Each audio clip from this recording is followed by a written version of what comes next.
Salt for Souls ஊழியம் தேவராஜ்யத்தை உலகெங்கும் கட்டி எழுப்ப அநேக சுகமளிக்கும் கூட்டங்கள் நடத்தி ஆவிக்குரிய ஆசீர்வாதங்களை கொடுத்து கொண்டிருக்கிறது. Salt for Souls ஊழியம் இந்தியா மற்றும் இலங்கையில் ஆதரவற்ற குழந்தைகள் இல்லங்களை ஆதரித்து அவர்களுக்கு தேவையான அனைத்து விதமான உதவிகளையும் வழங்கி வருகிறது. ஹலோ எவ்ரிபாடி, அன்புள்ள போதகை நிகழ்ச்சிக்கு உங்களை வரவேற்கிறோம். இயேசுவின் நாமத்தில். இயேசு கிறிஸ்து நேற்றும் இன்றும் நாளைக்கும் மாறாத தேவன் உங்களை நேசிக்கிறார். அனைவருக்கும் வாழ்த்துகிறோம். ஆமென், ஆமென், ஆமென். இன்னைக்கு நாங்க என்ன பார்க்க போறோம்? இன்றைய நாள்ல பரிசுத்த ஆவியானவருடைய கிரியைகளை குறித்து நாங்கள் பார்க்க போகிறோம். ஹல்லேலூயா. பரிசுத்த ஆவியானவரை எங்களோட வாழ்க்கையில எப்படி நாங்கள் வரவேற்கலாம், அவரை எப்படி நாங்கள் தக்க வைத்துக் கொள்வது, எங்களுடைய வாழ்க்கையில அவர் எப்படிப்பட்ட கிரியைகளை செய்வார் என்பதை குறித்து நாங்கள் பார்க்க போகிறோம். பரிசுத்த ஆவியானவரை குறித்து பேசுவோமானால் அது ஒரு நாள் பத்தாது, ஒரு நாள் போதாது இல்லையா? சோ நாங்க இன்றைய நாளில நாங்க 2 காரியங்களை குறித்து நாங்கள் பார்க்க போகிறோம். முதலாவதாக பரிசுத்த ஆவியானவருடைய கிரியைகள் எங்களுடைய வாழ்க்கையில செயல்படுவதை நாங்கள் பார்ப்பதற்கு, பரிசுத்த ஆவியானவருடைய அபிஷேகத்தை உணர்வதற்கு ஒரு விஷயம் இருக்கிறத செய்வதற்கு. அது என்னன்னு சொன்னா துதி எடுத்தா சாத்தான் ஓடுவான். ஆனா நாங்க முறுமுறுத்தோம்னா அவன் திரும்பி வருவான். சோ எங்க வாழ்க்கையில நாங்க துதிய ஏறெடுக்கும் பொழுது, நாங்க துதிக்க எங்களுடைய வாழ்க்கையில இருக்கிற கட்டுகள் உடையும். அந்த கட்டுகள் உடைகிறது எப்படி? பரிசுத்த ஆவியானவர் எங்களுடைய வாழ்க்கையிலே செயல்படும் பொழுது இந்த கட்டுகள் எல்லாம் உடைகிறது. ஹல்லேலூயா, ஹல்லேலூயா. நாங்கள் செயல்பட தேவையில்ல, பரிசுத்த ஆவியானவர் செயல்படும். யுத்தம் கர்த்தர்கிட்ட தான், எங்களது இல்லை. நாங்க மனுஷங்களோட சண்டை பிடிக்க தேவையில்ல, பிரச்சனையோட சண்டை பிடிக்க தேவையில்ல, ஏன் உங்களோட பில்லோட கூட சண்டை பிடிக்க தேவையில்ல, பிள்ளைகளோட சண்டை பிடிக்க தேவையில்ல, நோய்களோட சண்டை பிடிக்க தேவையில்ல. நீங்க உங்களோட யுத்தத்தை கர்த்தர் உங்களுக்காக வழக்காட, கர்த்தர் உங்களுக்காக செயல்பட நீங்க உங்களை அர்ப்பணிக்கணும் பரிசுத்த ஆவியானவருடைய கரத்துல. ஹல்லேலூயா, ஆமென். இந்த இடத்துல தேவனுடைய வார்த்தையில நாங்கள் பார்ப்போமானால் அப்போஸ்தலர் 2ஆம் அதிகாரத்துல 1 பெந்தெகோஸ்தே என்னும் நாள் வந்தபோது அவர்கள் எல்லாரும் ஒருமனப்பட்டு ஓரிடத்தில் வந்திருந்தார்கள். இந்த இடத்துல நாங்கள் பார்க்கிறோம், ஒருமனப்பட்டு ஓரிடத்திலே வந்தார்கள். அப்பொழுது பலத்த காற்று அடிக்கிற முழக்கம் போல வானத்திலிருந்து சடுதியாய் ஒரு முழக்கம் உண்டாகி அவர்கள் உட்கார்ந்திருந்த வீடு முழுவதையும் நிரப்பிற்று. அல்லாமலும் அக்கினிமயமான நாவுகளைப் போல பிரிந்திருக்கும் நாவுகள் அவர்களுக்கு காணப்பட்டு அவர்கள் ஒவ்வொருவர் மேலும் வந்து அமர்ந்தது. சோ இந்த இடத்துல அவங்க ஒருமனப்பட்டாங்க. நாங்கள் ஜெபிக்கிறதுக்கு நாங்கள் அமரும் பொழுது, நாங்கள் ஒருமனப்படும் பொழுது கர்த்தர் அந்த இடத்திலே வாசம் பண்ணுகிறார். அந்த இடத்துல நாங்கள் துதியை ஏறெடுக்கும் பொழுது, ஏன்னா எங்களோட ஒருமனப்பாட்டு நிமித்தம் நாங்கள் கர்த்தரோடு ஒருமனப்பட்டு, நீங்க ஒரு ஆளா ஜெபிக்கலாம், நீங்க நினைக்கிறீங்களா நீங்க தனியா ஜெபிக்கிறீங்கன்னு சொல்லி இல்ல, உங்களோட ஆவியானவர் அந்த இடத்துல இணைகிறார். சோ நீங்க ஒருமனப்பட்டு ஆவியானவரோடு ஒருமனப்பட்டு நீங்க துதிக்க ஆரம்பிக்கும் பொழுது அந்த இடத்திலே பரிசுத்த ஆவியானவருடைய அபிஷேகம் அக்கினி மயமாக உங்கள் நடுவிற்கு கடந்து வரும். ஹல்லேலூயா, ஆமென். ஒருமனம் சொல்றதுன்னு சொன்னா சில நேரத்துல எங்களோட மனசுல கசப்பு இருக்கலாம், சில நேரத்துல மன்னிக்க முடியாத தன்மைகள் இருக்கலாம், இல்லைன்னா எங்களோட மைண்ட் 1008 பிரச்சனைகளை யோசிச்சுக்கிட்டு இருக்கலாம். ஒருமனப்படுறது சொல்றது மனுஷங்களோட பாவங்களை நாங்க மன்னிக்கணும். அவங்க எங்களுக்கு எதிராய் செயல்படுற பாவங்களை எல்லாத்தையும் மன்னிச்சுட்டு கர்த்தரோட கருத்துல கொடுத்துட்டு நாங்க கர்த்தரோட ஒருமனப்படணும். ஆமென், ஆமென். ஒரு ஸ்டோரி ஒன்று எனக்கு ஞாபகம் வருகிறது. நான் கேட்ட ஒரு ஸ்டோரி. முந்தி காலத்துல அவங்க என்ன செய்தாங்கன்னு சொன்னா, இப்போ லைட் ஹவுஸ்ன்னு சொல்லி இருக்கிறது, இப்போ அந்த ஷிப்ஸ்களை அவங்க போகிறதுக்கு எந்த கரையில எந்த திசைக்கு அவங்க போகணும்னு சொல்லுறத குறித்து அந்த லைட் ஹவுஸ் மூலியமா அவங்க கண்டுபிடிக்கிறாங்க. ஆனா அந்த காலங்களிலே என்ன நடந்ததுன்னு சொன்ன, அந்த படகுகள்ல மனிதர்கள் வரும் பொழுது, இந்த கடலிலே கடற்பயணத்திலே அவர்கள் வரும் பொழுது கரையில அவங்களோட மனிதர்கள் கரையில இருந்து அந்த வைக்கோல்களை சேர்த்து ஒரு தீயை பற்றி விடுவார்களாம். அந்த தீ என்ன செய்யுமாம், இவங்க போக வேண்டிய திசை அந்த தீயினாலே அவங்க காணப்படும். அவங்க தூரத்துல இருந்து அவங்க அந்த மனிதர்களை காண முடியாது. ஆனாலும் அந்த தீ வெளிச்சத்தை வைத்து அவர்கள் அந்த போக வேண்டிய திசையை நோக்கி அவங்க பயணம் செய்வாங்களாம். அப்ப அந்த தீ வந்து அவங்கள அந்த ஷிப்பை அந்த கப்பலை கைட் பண்ணுது, எஸ், வழியே காட்டுது. வழியை காட்டுது. ஸோ யாரோ ஒருத்தர் வந்து அந்த தீ அந்த இடத்துல வைக்கோல்களை சேர்த்து அந்த இடத்துல அவங்க வந்து என்ன செய்யறாங்க, தீ மூட்டுறாங்க, கம்யூனிகேட் பண்ணியிருப்பாங்க. இப்ப எதிர்பார்க்கறாங்க இந்த கடை இங்க வரணும்னு சொல்லி அங்க இருக்கிறவங்க சம்பந்தப்பட்டவங்க அந்த தீய அனுப்புறாங்க, இல்லாட்டி பத்த வைக்கிறாங்க. அதே மாதிரி அந்த ஸ்டோரியில என்ன பாக்குறோம்னு சொன்னா, இப்படி இவங்க வந்து செயல்பட்டு இருக்கும் பொழுது ஒரு நாள் வந்து ராஜா ஒருவர் இந்த படகுல வர வேண்டிய நிலைமை ஏற்பட்டது. இந்த படகுல இந்த ராஜா வரும் பொழுது என்ன நடந்ததாம், அந்த அவர்களுடைய எதிரிகள் அந்த இடத்திலே ராஜா இந்த படகிலே வருகிறார், இந்த கரைக்குத்தான் வரப்போகிறார் என்று அவங்க அறிந்து அந்த இடத்துல ராஜாவின் ஒரு சார்பாக இருந்த மனிதன் தான் அந்த இடத்துல தீய மூட்டினது. அந்த வைக்கோல்களை எரித்து அந்த இடத்துல தீய மூட்டி இருக்கிறாரு. ராஜா இந்த பக்கத்துக்கு அவருக்கு தீ விளங்கும் பொழுது படகு இந்த பக்கம் திரும்பி ராஜா இந்த பக்கத்துக்கு கரை சேருவார் என்று. ஆனால் இதை அறிந்த எதிரிகள் என்ன செய்தாங்க, அந்த தீ மூட்டினவரை அவர்கள் அழித்து விட்டு அந்த இடத்துல அந்த தீயை அணைச்சிட்டு அவங்க என்ன செய்தாங்க, இன்னொரு பக்கத்துல அவரை முற்றிலும் ராஜாவை அழிப்பதற்காக அவர்கள் மறுபக்கமாக அந்த காட்டை எரித்து அவர்கள் அந்த பக்கம் திசை திருப்பி விட்டார்கள். திசை திருப்புறாங்க.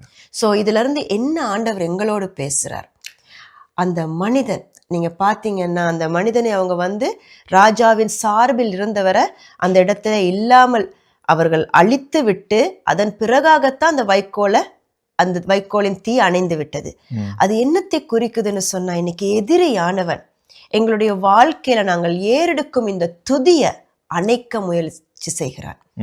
எங்களுடைய துதியை இல்லாமல் ஆக்கும் பொழுது சோர்வை கொண்டு வந்து, மன கஷ்டங்களை கொண்டு வந்து, மன பாரங்களை கொண்டு வந்து இந்த துதியை அணைக்கும் பொழுது நாங்க என்ன செய்கிறோம், பரிசுத்த ஆவியானவருடைய கைடன்ஸை பார்க்க முடியாமல் போகிறது. அப்ப துதியின் சத்தத்துல தான் பரிசுத்த ஆவியானவர் கிரியை செய்றார். ஏன்னா நாங்க துதிக்க துதிக்க துதிக்க எரிகோ மதில்கள் விழுந்தது இல்லையா?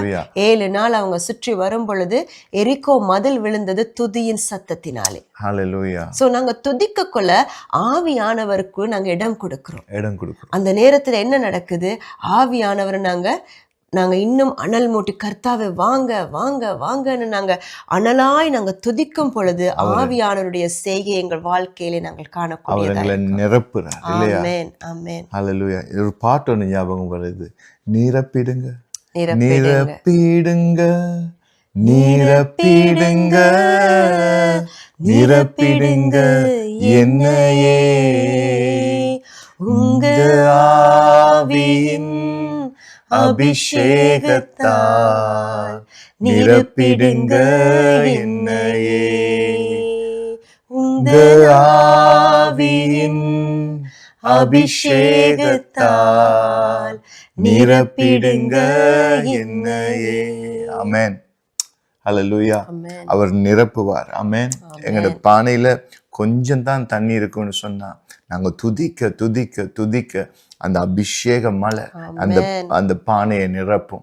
விசுவாசம் வரும், அந்த விசுவாசம் துதிக்க துதிக்க வரும். ஆமென். கர்த்தருடைய வசனத்தை நீங்க வாசிக்க வாசிக்க அந்த விசுவாசம் வரும். அதே மாதிரி நீங்க துதிக்க துதிக்க உங்களுக்கு அறியாமலே உங்களுக்குள்ளாலே ஒரு ஜீவ நீரூற்று பரிசுத்த ஆவியானவர் நிரப்பி கொண்டிருப்பார். நீங்க ஒரு சாட்சியம் ஒரு நாள் சொன்னீங்க தானே, நீங்க ரொம்ப சோர்ந்து போய் எல்லாத்திலையும் ஒரு அணைந்து போன மாதிரி இருந்த நேரத்துல கர்த்தர் என்ன செய்தார்னு சொல்லி. அந்த டைம்ல நான் வந்து சோர்வடைந்திருந்த மீன்ஸ் சில கான்ட்ராக்ட்ஸ் இல்லாமல் போய் ஃபைனான்ஷியலாக கொஞ்சம் டிஃபிகல்ட்டி எங்களுக்கு ஒரு பீரியட் இருந்தது. அந்த டைமில் நான் வந்து மனுஷன் பின்னாலையும் பணம் பின்னாலையும் என்ன சொல்கிறது, ஒன்று இல்லாமல் போனால் இன்னொன்று தேடிக்கொள்ளணும் இல்லையா? அப்போ நாங்கள் ஓடி ஓடி அதை தேடிக்கிட்டு இருந்தோம். அந்த நேரத்தில் நான் வந்து நேத்துட ஃபியூலோட ஓடினேன், அப்படின்னா நேத்துட பெட்ரோலோட அந்த காரை ஓட்டினேன். அப்படின்னா ஆண்டவரோட டைம் ஸ்பெண்ட் பண்ணுறது குறைஞ்சி போயிட்டு, பைபிள் வாசிக்கிறது குறைஞ்சி போயிட்டு, விசுவாசம் குறைஞ்சி போயிட்டு, அப்போ இந்த இருதயம் வந்து ஹார்டன் ஆகிட்டு. அப்போ ஒரு நாள் வந்தேன் ஃபெயிலியரில், ஒன்றுமே கிடைக்கல, எல்லாம் பேங்க் பேலன்ஸ் 0, மணி ஒன்றுமே இல்லை.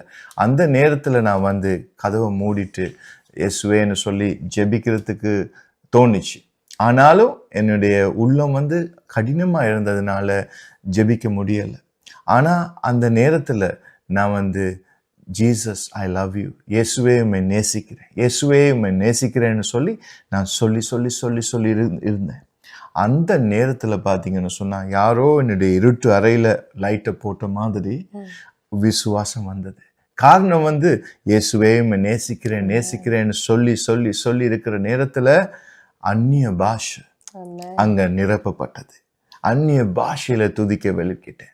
அந்த அந்நிய பாஷையில துதிக்க கர்த்தருடைய பிரசன்னம் எனக்கு முன்பால முகமுகமா இருந்தது.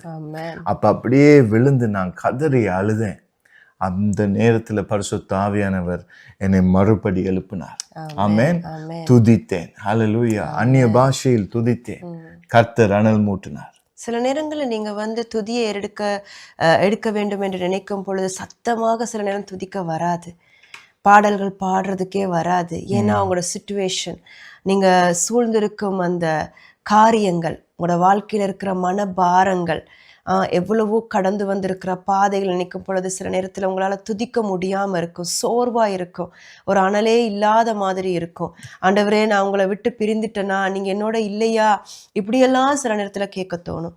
ஆனால் அந்த நேரத்தில் நீங்கள் என்ன செய்யணும்னா, பாஸ்டர் சொன்னது போல் நாங்கள் வந்து உள்ளுக்களால் ஆண்டவரே என்னை தொடுங்க, என்னை தொடுங்க, நான் உங்களை நேசிக்கிறேன்ப்பா, I love you Jesus, I love you Jesus, நான் உங்களை நேசிக்கிறேன்ப்பா, என்னிடத்துக்கு வாங்க ஆவியானவரே, வாங்கன்னு நீங்கள் அப்படி ஒரு துதியை ஏறெடுக்கும் பொழுது அவரிடத்திலே நீங்கள் அவரோடு கூட I love you வேற ஒன்றும் தேவையில்லை, நான் உங்களை நேசிக்கிறேன்ப்பா எசப்பா, நீங்க தான் எனக்கு எல்லாமேன்னு சொல்றதே ஒரு துதிதான். ஹல்லேலூயா. துதிக்கிறது சொல்லும் பொழுது நாங்க வந்து பாடல்கள் பாடி நாங்க எல்லாம் செய்தா தான் துதியின் இல்லை. அது முடியாத நேரத்துல நீங்க எசப்பாவை நோக்கி I love you Jesus daddy, அப்பா நான் உங்களை நேசிக்கிறேன், எனக்கிட்ட வாங்கப்பா, எனக்கிட்ட வாங்க, என்னை அணைச்சிக்கோங்கப்பான்னு சொல்லும் பொழுது அந்த துதி கர்த்தருடைய சமூகத்தை நெருங்குகிறது. கர்த்தரை நாங்க அழைக்கும் பொழுது அந்த இடத்துல ஆவியானவர் நிச்சயமா வராரு.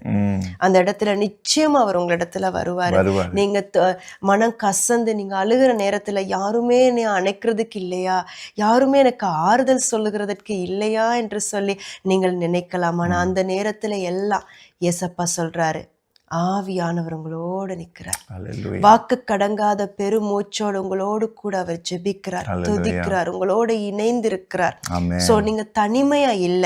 இந்த வாழ்க்கை பயணத்துல நீங்க நினைக்கல நான் தனிமையா இருக்கிறேன், நீங்க தனிமையா இல்ல. பரிசுத்த ஆவியானவர் உங்களோடு கூட இருக்கிறார். சோ இந்த துதியை ஏறிடுங்க. எல்லா இடங்களிலும் உங்களால ஜெபிக்க முடியாத நேரத்துல கூட நீங்க துதிக்கும் பொழுது, நீங்க துதிக்க கட்டுகள் உடைந்து நீங்க ஜெபிக்க ஆரம்பிப்பீங்க. அப்போ உங்களுக்கு ஜெபிக்கிறது வந்து ரொம்ப ஈஸியா இருக்கும். ஏன்னா நீங்க துதியை ஏறெடுக்கும் பொழுது கட்டுகள் உடையும். வான மண்டலங்கள்ல கிரியை செய்கிற பொல்லாத சேனைகளின் கிரியைகள் உடைக்கப்படும். ஏன்னா உங்களால அது பார்க்க முடியாது, அது அங்கனைக்கு ஒரு ஃபைட் நடக்கும். அது நீங்க துதிக்க அந்த வான மண்டல சேனைகளின் கிரியைகள் எல்லாம் ஏசப்பா புறப்படுத்தி உங்க ஜெபங்கள் பிதாவோடு கூட நீங்க ஒன்றிணைகிற கட்டம் வரும். சோ துதி தேவனுடைய பார்வையிலே பிரியமானது. ஆமென். ஏன்னு சொன்னா நாங்க துதிக்க இங்க ஒரு பெரிய காரியமே இருக்குது, ரகசியமே இருக்குது. வேதத்துல சொல்லுது விசுவாசம் இல்லாமல் யாரும் தேவனுக்கு பிரியப்படுத்த முடியாது. இன்னொரு இடத்துல சொல்லுது joy of the Lord is my strength. கர்த்தருடைய மனமகிழ்ச்சி அது வந்து என்னுடைய பலனா இருக்கிறதுன்னு சொல்லி. அப்ப பாருங்க, ஒரு மனுஷன் துதிக்க அவனுக்குள்ள மனமகிழ்ச்சி உண்டாகும். இல்லைன்னு சொன்னா பில்லை பார்த்து பிரச்சனை, நோயை பார்த்து பிரச்சனை, சூழ்நிலையை பார்த்து பிரச்சனை, வெதரை பார்த்து பிரச்சனை, இல்லாட்டி நியூஸை பார்த்து பிரச்சனை, எல்லா இடத்துலையும் பிரச்சனை இருக்குது இல்லையா? இந்த பிரச்சனை சூழ்ந்து கொண்டு உங்களோட வீட்டுல நீங்க இருக்கும் பொழுது ஜெபம்னு சொன்னாலே ஐயோ ஜெபிக்கணுமா, ஒண்ணுமே நடக்குது இல்லையே. ஏன்னா நீங்க அந்த ஜெபத்துக்கு நீங்க இருக்கிற வண்ணமா போறீங்க மாத்திரம் இல்ல, நீங்க துதிக்கிற நேரத்துல ஏதோ தானோன்னு ஒரு பாடலை பாடுறீங்க, பார்த்து பாடுவீங்க. அப்ப மனசு இதுல வசனத்தை ரீட் பண்றது இருக்கும், ஆனா உள்ளான மனசு எங்கேயோ இருக்கும். அந்த சிச்சுவேஷன் வந்து அந்த மனமகிழ்ச்சி இல்லை. ஆனா உங்களை மறந்து தாவீது ராஜா எப்படி நடனமாடி கர்த்தரை அவர் துதித்தாரோ அவருக்குள்ள ஒரு பெரிய விசுவாசம் வந்தது, மனமகிழ்ச்சி இருந்தது. நல்ல மருந்து. அதனால தேவனை பிரியப்படுத்த முடியும். அது மட்டுமில்ல, அது பலனா இருந்தது அவருக்குள்ள. ஏன்னா அவருடைய சூழ்நிலை, அந்த துதியின் சூழ்நிலை, அந்த அட்மாஸ்பியர், அவங்களோட சூழ்நிலையே மாற்றினது. ஸோ இன்னைக்கும் நான் உங்களுக்கு சொல்றேன், நீங்க உங்களை மறந்து தேவனை ஆராதித்து துதித்து, அவர் வல்லவர், சர்வ வல்லவர், உங்களுடைய சூழ்நிலையை மாத்த வல்லவர் என்று சொல்லி நீங்க இருக்கிற இடத்தை மறந்து அவரது துதியை ஏறெடுங்க, துதியை ஏறெடுங்க. பரிசுத்தரே நீர் வல்லவர் ராஜான்னு சொல்லி சொல்லி சொல்லி துதிங்க. உங்களுக்கு தெரியுமா, உங்களுக்கு அறியாமலே உங்களோட மனம் வந்து அந்த மகிழ்ச்சிக்குள்ள வந்து, அந்த மகிழ்ச்சிக்குள்ள வந்தா உங்களுக்குள்ள ஒரு ஃபயர் வரும், பரிசுத்த ஆவியானோட வல்லமை வரும். அதோட நீங்க ஜெபிக்க வெளிக்கிடுங்க.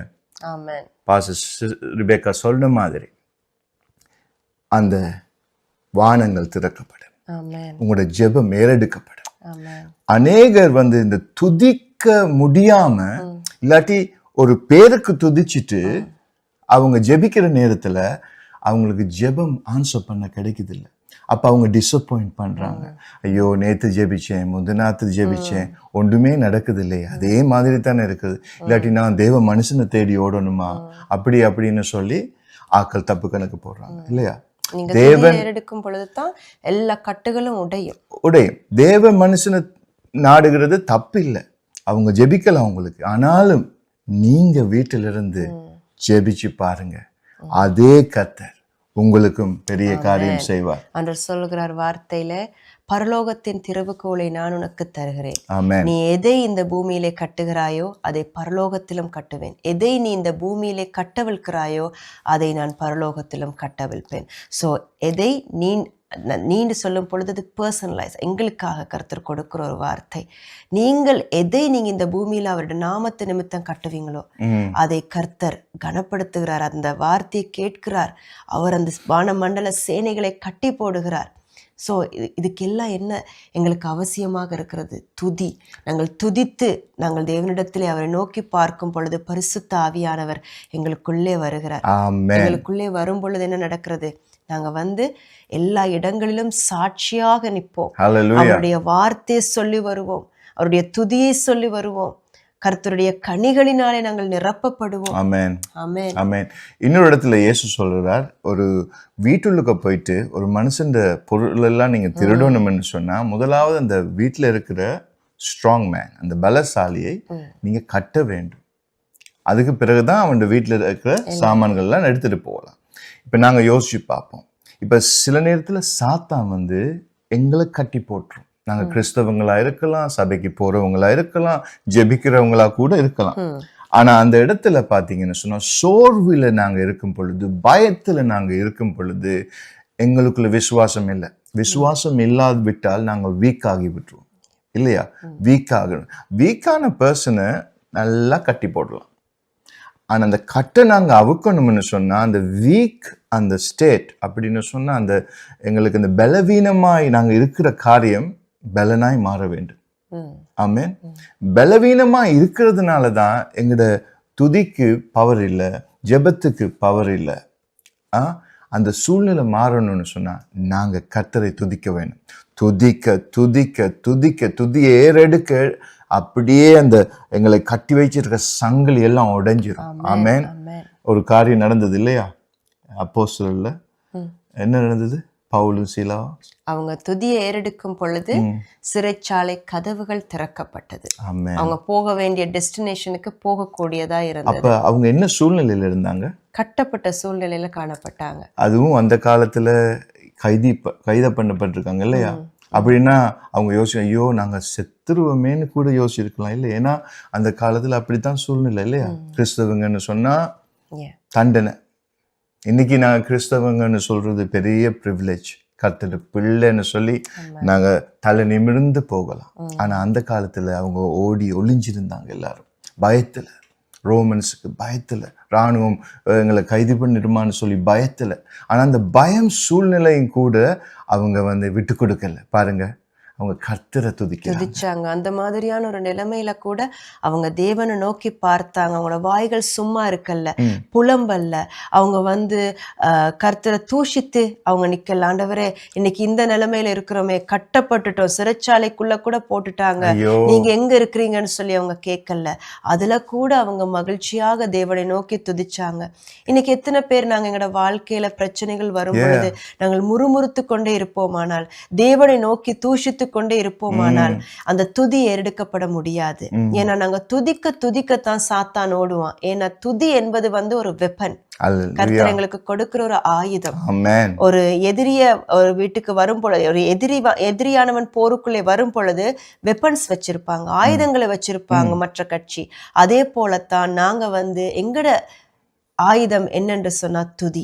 கர்த்தர் எங்களுக்கு கொடுக்கும் ஆயுதம் துதி. இந்த துதியை ஏறெடுக்கும் பொழுது சாத்தானானவன் ஓட வேண்டிய சூழ்நிலை ஏற்படும். சோ நீங்க முறுமுறுத்து கொண்டே இருப்பீர்களானால், உங்கள் சூழ்நிலையை பார்த்து எப்பொழுது இதுதான் என் வாழ்க்கை, இப்படித்தான் நான் இருப்பேன்னு சொன்னீங்களா இருந்தா நீங்க என்னத்த சொல்றீங்க? அதுதான். அதனால சம்டைம்ஸ் நாங்க எல்லாருமே பெர்ஃபெக்ட் கிடையாது. எங்க வாழ்க்கையில வார சூழ்நிலைகளின் நிமித்தம், பிரச்சனைகளின் நிமித்தம் சில நேரத்துல நாங்க சொல்லலாம், ஆண்டவரே, நான் என்ன கடினமான பாதைக்குள்ளே போய் கொண்டிருக்கிறேன், எனக்கு ஒரு விடுதலையே இல்லையா, நீங்க என்ன மறந்துட்டீங்களான்னு சொல்லி கூட நாங்க சில நேரத்துல கேட்டிருக்கலாம். ஆனால் தேவன் சொல்லுகிறார், நீங்க எப்ப திரும்பி மறுபடியும் அவருடைய பாதத்துக்கு ஆண்டவரே, உங்க பாதத்துக்கு நான் வந்திருக்கிறேன், ஆண்டவரே என்னை மன்னிச்சுக்கோங்கப்பா, என் வேதனை நிமித்தம் நான் அப்படி பேசிட்டேன், ஆனா இதோ நான் உங்களோட பாதத்துல இருக்கிறேன். சாத்தானுக்கு இந்த வாழ்க்கையில மேனேஜ்மெண்ட்டை கொடுக்க முடியாது.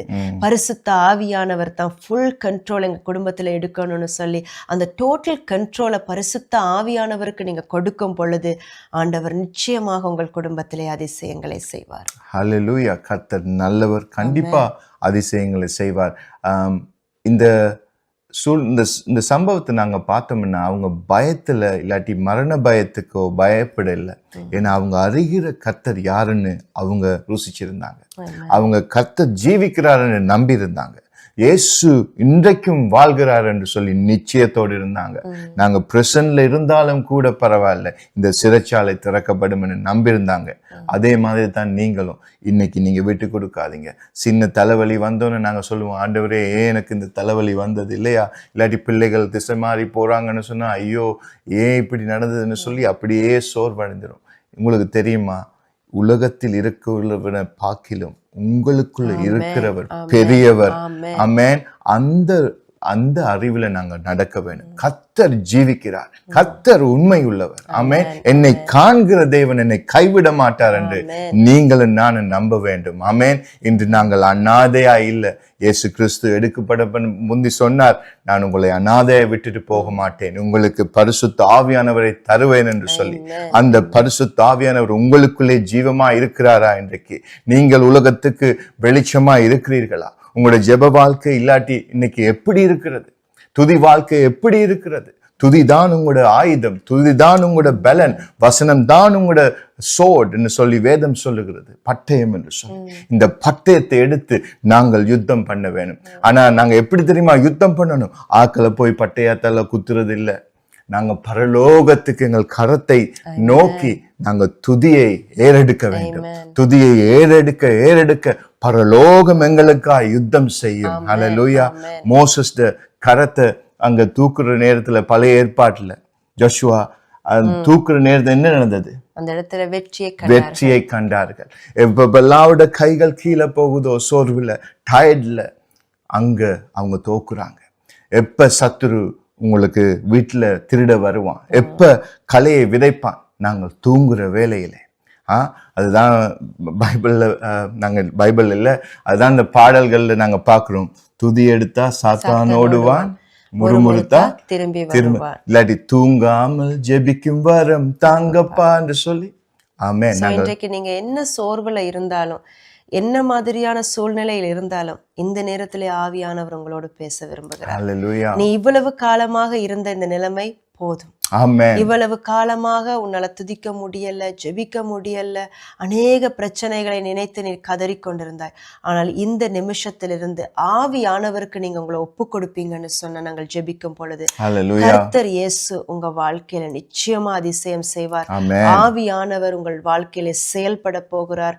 நிச்சயமாக நீங்க நினைக்கிற காரியங்கள், உங்களுடைய வாழ்க்கையில நீங்கள் எதிர்பார்த்திருக்கும் கதவுகள் திறக்கப்படும். அதனால இந்த நாள்ல நீங்க கேளுங்க, அப்பா எனக்கு நீங்க வேணும்ப்பா, நீங்க நல்ல வேணும்ப்பா. பங்காகிய நீங்க எனக்கு வேணும். Hallelujah. நீங்க இருந்தா என் வாழ்க்கையில எல்லாத்தையும் நீங்க சந்திச்சுடுவீங்க. Amen, Jesus. நீங்க என்னோடு இருந்தா Hallelujah. எந்த ஒரு கோலியாத் வந்தாலும் Oh, என்னுடைய Jesus. வாழ்க்கையில நீங்க அந்த கோலியாத்த அப்பா நீங்க முறியடித்து எனக்கு வெற்றி தர வல்லவர். ஏன் என்னோட நீங்க இருக்கிறீங்க. Hallelujah. அன்றைக்கு தாவீது கோலியாத்தை சந்திக்க போவதற்கு முன்பதாக அவர் எனக்கு எல்லாம் தெரியும்னு சொல்லி போகல. இல்ல, அவர் என்னோடு தேவன் இருக்கிறார், நீங்க இருக்கிறீங்க. என்னோட தேவன் இருக்கிறார் என்கிற அந்த Hallelujah. பலத்தோடு கூடத்தான் அவர் அந்த நேரத்துல கோலியாத்தை சந்திப்பதற்கு Amen. போனார். அத மாதிரி இன்றைக்கு தேவனானவர் உங்களை பார்த்து சொல்லுகிறார், அந்த பரிசுத்த ஆவியானவர் Amen. உங்களுக்கு கொடுக்கப்பட்டுள்ளது. Oh, Jesus. நீங்கள் யுதேயாவிலும் சமாரியாவிலும் பூமியின் கடைசி பரியந்தமும் Oh, Jesus. நீங்கள் நிச்சயமாக சாட்சியாக இருப்பதற்கு பரிசுத்த ஆவியானவர் Amen. உங்களுக்கு தேவை. இந்த நேரத்திலே Oh, ஆவியானவர் உங்களோடு கூட Rabba, இடைப்பட்டு Shakara, பரிசுத்த ஆவியானவர் Jesus. இந்த நேரத்திலே தொடும் நாளாக தொடுங்க இருக்கட்டும். ராஜா. இந்த நேரத்திலே உங்களை Oh. அனல் மூட்டும் நாளாக Amen. இருக்கட்டும். ஜெப ஆவியை உங்கள் மீது ஒவ்வொரு மீதும் தேவன் இந்த நேரத்திலே ஊற்றிக் கொண்டிருக்கிறார். thank you, ஹalleluya பா ஷிகரபா Oh, லகுரனமா ஷியாந்தரபா. Thank இந்த you, நேரத்திலே யார் யாரெல்லாம் Oh, தாகமாய் Rakalama இருக்கிறீங்களோ Shantara. ஆவியானவர் இந்த நேரத்திலே Rikalaba அவருடைய Shantara ஆவியை Boko ஊற்ற விரும்புகிறார். Shalabarantara. கேளுங்க, நீங்க இருக்கிற Oh, இடத்திலே Radurama கேளுங்க, Shekeraba. பரிசுத்த ஆவியானவரே Oh, எனக்கு Randara நீங்க Bo வேணும் Sheke ஆண்டவரே. Velediante. இவ்வளவு காலமும் ஆண்டவரே Daddy. அப்பா அநேக காரியங்களை குறித்து நான் Oh, கவலைப்பட்டு Daddy. கொண்டிருந்தேன். ஸ்தோத்திரம், அநேக காரியங்களை குறித்து Jesus. கேட்டுக்கொண்டிருந்தேன். ஆனாலும் இந்த நேரத்தில் நான் கேட்பது ஒன்றை அப்பா. மாத்திரமே, ஆவியானவர் எனக்கு வேண்டும். ஊற்றுங்கப்பா. பரிசுத்த ஆவியானவர் எனக்கு ஊற்றுங்கப்பா. வேண்டும்.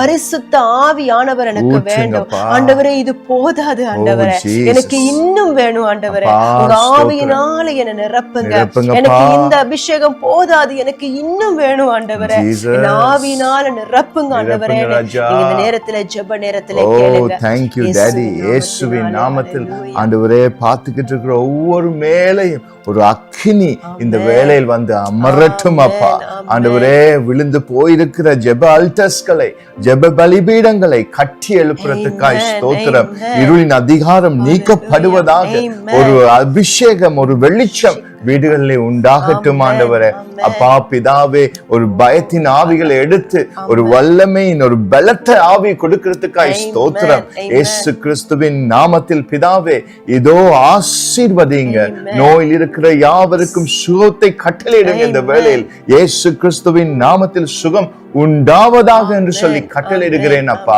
யார் யாரெல்லாம் வேலைக்காய் ஜெபிக்கிறார்களோ இயேசுவின் நாமத்தில் கதவுகள் திறக்கப்படட்டும் ஆண்டவரே. Amen. இவ்வளவு காலம் மூடி இருக்கிற கதவுகள் இயேசுவின் நாமத்தில் திறக்கப்படுறதுக்காய் ஸ்தோத்திரம் ஆண்டவரே.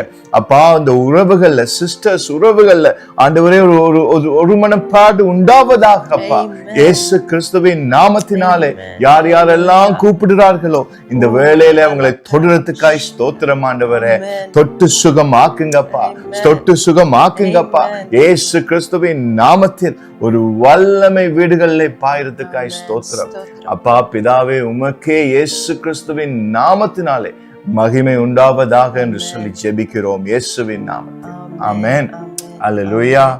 இந்த நிகழ்ச்சி உங்களுக்கு மிகுந்த ஆசீர்வாதத்தை கொண்டு வந்திருக்கும் என்று நாங்கள் விசுவாசிக்கிறோம். மேலும் உங்கள் ஜெப தேவைகளுக்காக எங்களை info@salt4souls.com.au என்ற மின்னஞ்சல் மூலமாகவும் www.salt4souls.com.au என்ற இணையதளத்தின் மூலமாகவும் எங்களை தொடர்பு கொள்ளுங்கள். நாங்கள் உங்களுக்காக மிகுந்த பாரத்தோடு இடைவிடாமல் ஜெபிக்கவும் உங்கள் நம்பிக்கைக்கு துணையாக நிற்கவும் விரும்புகிறோம். நீங்கள் பூமியின் உப்பாக இருக்கிறீர்கள். மத்தேயு 5:13. இயேசு நாமத்தில் தேவன் உங்களை ஆசீர்வதிப்பாராக.